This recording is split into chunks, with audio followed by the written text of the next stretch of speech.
చాల్సిన విషయం. ఈరోజు చంద్రబాబు నాయుడు చెప్తాడు ఇది అఫీషియల్స్ తప్పని.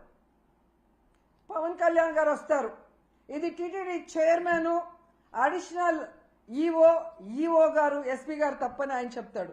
బిఆర్ నాయుడు గారు వచ్చి చైర్మన్ గారు నేను ఆల్రెడీ ఎస్పీకి చెప్పేలా జరుగుతుందని ఆయన చేయలేదు అంటాడు. అంటే మీ ప్రభుత్వంలో మీరు పెట్టుకున్న వాళ్ళ వల్ల జరిగింది తప్పని మీరు ఒప్పుకున్నారు కదా అందరూ.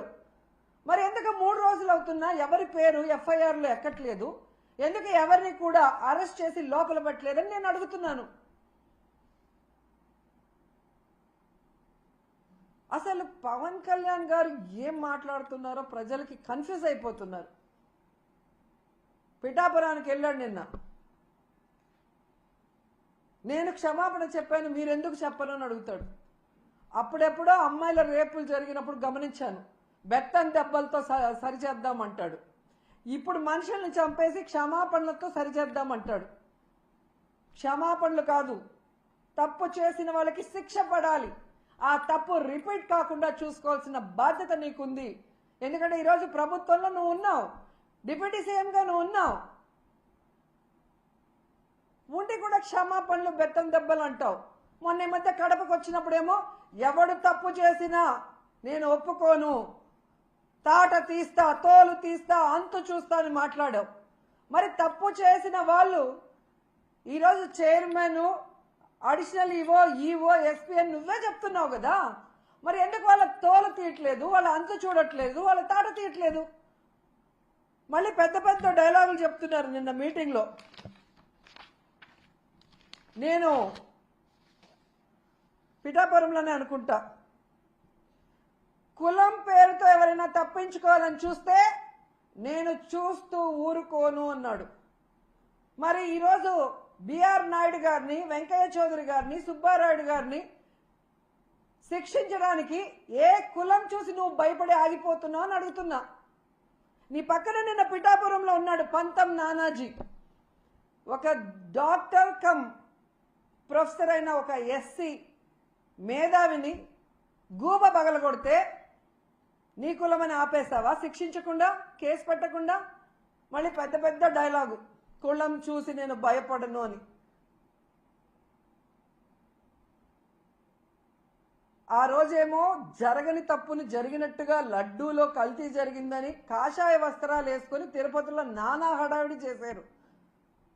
ఈ రోజేమో తప్పించుకొని తిరుగుతూ క్షమాపణ చెప్తే చాలంటారు. మీ ద్వంద్వ వైఖరి చూస్తున్నారు.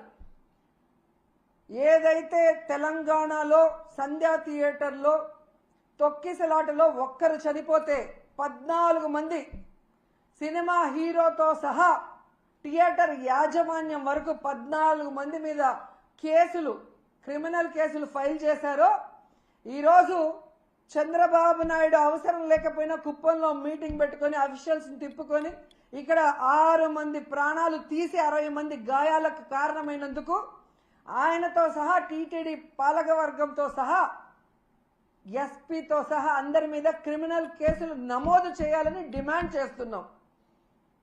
ఈ దేశంలో ఉన్న అన్ని న్యాయస్థానాలని కోరుతున్నాం.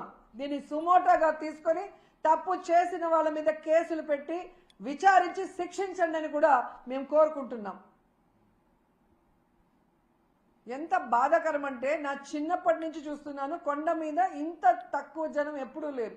టోకన్లు తీసుకున్న వాళ్ళు కూడా చాలా మంది దర్శనానికి రాలేదు అంటే వీరి వల్ల తిరుమల ప్రతిష్ట ఎంత దిగజారిపోయింది, భగవంతుని దర్శనం చేసుకోవాలంటే ఎంత భయం పుట్టిందో ప్రజల్లో మీరు గమనించండి. మొన్న జరిగిన ఇన్సిడెంట్తో తిరుమలనే కాదు, సింహాచలంలో కూడా భక్తుల రద్దీ లేకపోవడం మీరు గమనించాలి. ఎవరైతే ఉన్నారో మఠాధిపతులు బయటికి రండి. హిందుత్వాన్ని, మన దేవుళ్ళని, మన టెంపుళ్ళని ఈరోజు పరువు ప్రతిష్ట దిగజార్చే విధంగా పరిపాలిస్తున్న ఈ చంద్రబాబు నాయుడు, పవన్ కళ్యాణ్కి బుద్ధి చెప్పండి. ఏ హిందూ భక్తుల ప్రాణాలు పోయాయో వారి కుటుంబాలకు అండగా నిలబడి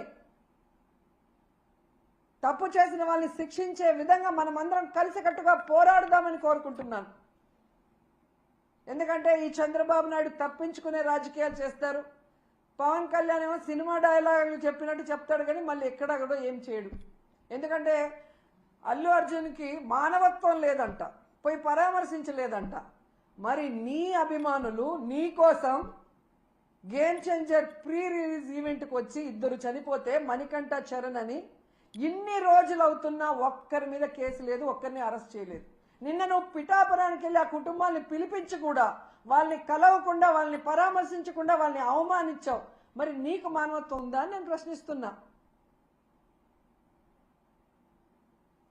సో ఇప్పటికైనా పాలక మండలి, ముఖ్యమంత్రి, డిప్యూటీ సీఎం ఎవరికి వాళ్ళు తప్పించుకొని ఈ కేసుని పక్కదారి పట్టించి కేసు క్లోజ్ చేయాలనుకుంటే మాత్రం మేము ఒప్పుకునేది లేదు. ఆ కుటుంబాలకి మేము అండగా నిలబడతాం, ఆ కుటుంబాలకి న్యాయం జరిగేంత వరకు పోరాడతాం. అటు న్యాయపరంగా పోరాడతాం, ఇటు ప్రజలకి అండగా నిలబడి కూడా పోరాడతామని కూడా ఈ సందర్భంగా తెలియజేసుకుంటున్నాం. ఇక మన చిన్నమ్మ గురించి చెప్పుకోవాలి ముఖ్యంగా. ఎందుకంటే హిందుత్వ పార్టీ బీజేపీ పార్టీ 6 మంది హిందువులు చనిపోతే 60 మంది గాయపడితే మన చిన్నమ్మ నోట్లోంచి ఒక్క మాట రాలేదు. ఎవరు దీనికి కారణమో వాళ్ళ మీద క్రిమినల్ కేసులు పెట్టాలని డిమాండ్ చేయడానికి చిన్నమ్మకు నోరు రాలేదు. అనవసర విషయాలప్పుడు మాత్రం ఎంత నోరేసుకొని వస్తుందో మనం చూసాం. మొన్న విజయవాడలో కూడా హైందవుల మీటింగ్ ఏదో జరిగింది. అక్కడికి కూడా వెళ్ళి మన చిన్నమ్మ ఏ విధంగా పెద్ద పెద్ద మాటలు మాట్లాడిందో మనం చూసాం. మరి హిందువులు చనిపోతే హిందూ భక్తులకి వాళ్ళ ప్రాణాలకి విలువ లేదా చిన్నమ్మ? పురంధేశ్వరి గారు డిమాండ్ చేయరా? మోడీ గారికి చెప్పండి, ఎవరు తప్పు చేశారో వాళ్ళ మీద క్రిమినల్ కేసులు పెట్టి లోపలేయమని చెప్పండి. ఇక నీతి మాలిన రాజకీయాలకి తెలుగుదేశం పార్టీలో పరాకాష్ట ఏంటంటే ఎండోమెంట్ మినిస్టర్ చేసిన తప్పుకి క్షమాపణ అడగడు, తనని శిక్షించమని అడగడు. దాన్ని వైఎస్ఆర్సీపీ మీద తోసేయడానికి ఎంత దిగజారిపోవాలో అంత దిగజారిపోయాడో ఆనం రామనారాయణ గారు. జగన్మోహన్ రెడ్డి గారంట చంద్రబాబు నాయుడిని, ఈ ప్రభుత్వాన్ని తిట్టడానికి డబ్బులు ఇచ్చాడంట. మరి జగన్మోహన్ రెడ్డి గారు హాస్పిటల్కి రాకముందే ఏబిఎన్లో మీ క్లోజ్ ఫ్రెండ్ రాధాకృష్ణ గారు ఆయన ఛానల్లోనే ఎన్ని బూతులు తిట్టారు ఈ ప్రభుత్వాన్ని, ఈ పాలక మండలిని మీరు చూడలేదా? రాధాకృష్ణ గారికి మేము డబ్బులు ఇస్తే తిట్టారా మీ ప్రభుత్వాన్ని? మిమ్మల్ని ఎన్టీవీలో ఎంత ఘోరంగా తిట్టారు. ఈ ప్రభుత్వం చేసిన ఏర్పాట్లు కానీ ప్రజల ప్రాణాలు ఎలా తీశారన్న విషయాన్ని. మరి ఎన్టీవీ వాళ్ళకి మేము డబ్బులు ఇస్తే మిమ్మల్ని తిట్టారా? ఇక మీ పసుపు ఛానల్ ఈటీవీ, మరి రామోజీ గారి అబ్బాయి కూడా ఈరోజు ఈ ఎండోమెంట్, పాలక మండలి, అలాగే ఈ ప్రభుత్వం వల్ల భక్తులు ఎంత నరకయాతన పడ్డారో కళ్ళారా కనిపించేలాగా చూపించారు కదా. వాళ్ళు కూడా మా దగ్గర డబ్బులు తీసుకొని మిమ్మల్ని తిట్టారా? పవన్ కళ్యాణ్ గారు నిన్న పిఠాపురంలో చెప్పారు కదా, ఆ భక్తుల దగ్గరికి వెళ్ళి దెబ్బలు తగిలిన వాళ్ళ దగ్గరికి వెళ్తే వాళ్ళు పడిన బాధ చూస్తే నేను కరిగిపోయాను, నా కళ్ళ నిండా నీళ్ళు వచ్చాయని చెప్పారు. ఆయన కూడా మేము డబ్బులు ఇచ్చి మాట్లాడమన్నామా? ఏం మాట్లాడుతున్నారు ఆనం రామనారాయణ గారు? మీ సీనియారిటీ ఎంత? ఆ సీనియారిటీతో మీరు ఇక్కడికి వచ్చి కూర్చొని భక్తులకు అన్ని సౌకర్యాలు కల్పించి సేఫ్గా వాళ్ళకి దర్శనం చేసి పంపించాల్సింది పోయి ఇంత దిగజారుడుతనంగా మీరు మాట్లాడటం నిజంగా సిగ్గుచేటని కూడా ఈ సందర్భంగా తెలియజేసుకుంటున్నా. వచ్చిన వాళ్ళని పొద్దున్న నుంచి రాత్రి వరకు ఎండల్లో పార్కుల్లో తోసేసి మంచినీళ్ళు లేవు, చిన్నపిల్లలకి పాలు లేవు, ముసలోళ్ళకి భోజనాలు లేవు. టోటల్ ఫెయిల్యూర్ మీ ప్రభుత్వం. మీరు ఇంకా ఎవరి మీదో చెప్పి తప్పించుకోవాలి అనుకుంటే ప్రజలే మీకు బడిత పూజ చేస్తారని కూడా ఈ సందర్భంగా తెలియజేసుకుంటున్నాను. అండ్ మళ్ళీ నేను కోరుకునేది ఒక్కటే, న్యాయస్థానాలు దీన్ని సుమోటోగా తీసుకొని ఈ 6 మంది మరణానికి కారణమైన వాళ్ళ మీద క్రిమినల్ కేసులు పెట్టి శిక్షించాలి. మళ్ళీ ఇది పునరావృతం కాకుండా చూడాలి. తిరుమల ప్రతిష్ట పరువు దిగజార్చకుండా కాపాడుకోవాల్సిన బాధ్యత అందరి మీద ఉందని కూడా కోరుకుంటున్నాను.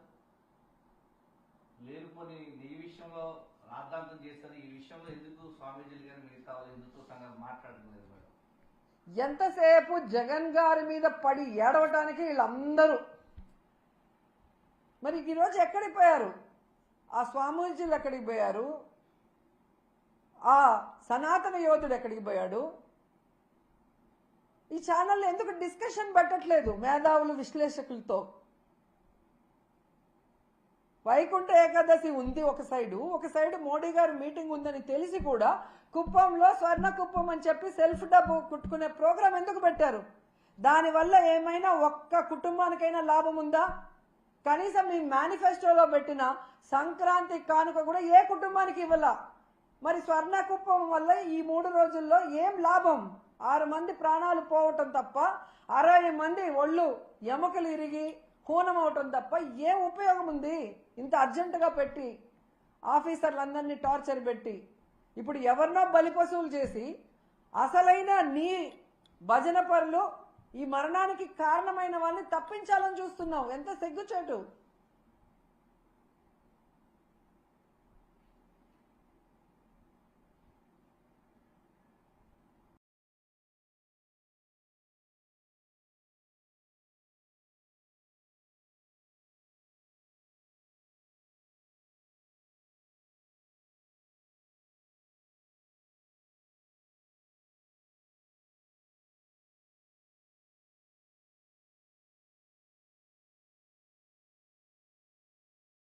విలువ లేదా?